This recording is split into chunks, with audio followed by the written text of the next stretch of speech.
Chapter 16. What the Waves Were Always Saying.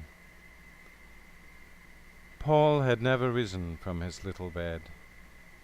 He lay there, listening to the noises in the street quite tranquilly, not caring much how the time went, but watching it and watching everything about him with observing eyes. When the sunbeams struck into his room through the rustling blinds and quivered on the opposite wall like golden water, he knew that evening was coming on, and that the sky was red and beautiful.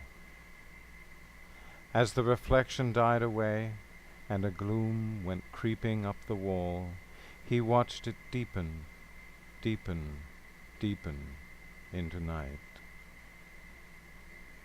Then he thought how the long streets were dotted with lamps, and how the peaceful stars were shining overhead. His fancy had a strange tendency to wander to the river, which he knew was flowing through the great city. And now he thought how black it was, and how deep it would look, reflecting the hosts of stars. And more than all, how steadily it rolled away to meet the sea.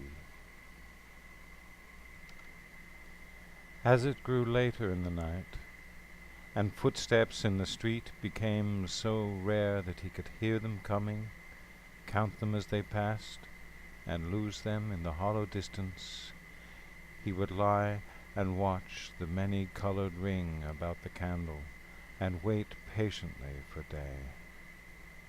His only trouble was the swift and rapid river. He felt forced sometimes to try to stop it, to stem it with his childish hands, or choke its way with sand, and when he saw it coming on, resistless, he cried out. But a word from Florence, who was always at his side, restored him to himself, and leaning his poor head upon her breast, he told Floy of his dream, and smiled. When day began to dawn again, he watched for the sun, and when its cheerful light began to sparkle in the room, he he saw the high church towers rising up into the morning sky, the town reviving, waking, starting into life once more, the river glistening as it rolled, but rolling fast as ever, and the country bright with dew. Familiar sounds and cries came by degrees into the street below. The servants in the house were roused and busy. Faces looked in at the door, and voices asked his attendants softly how he was.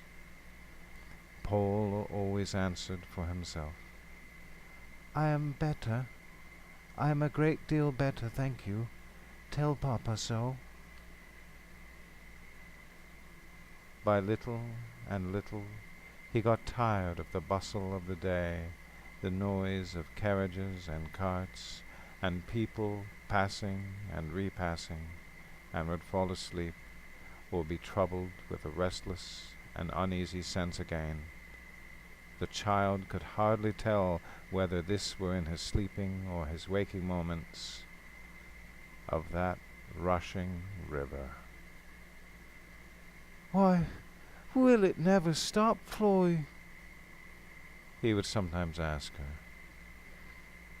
"It is bearing me away, I think."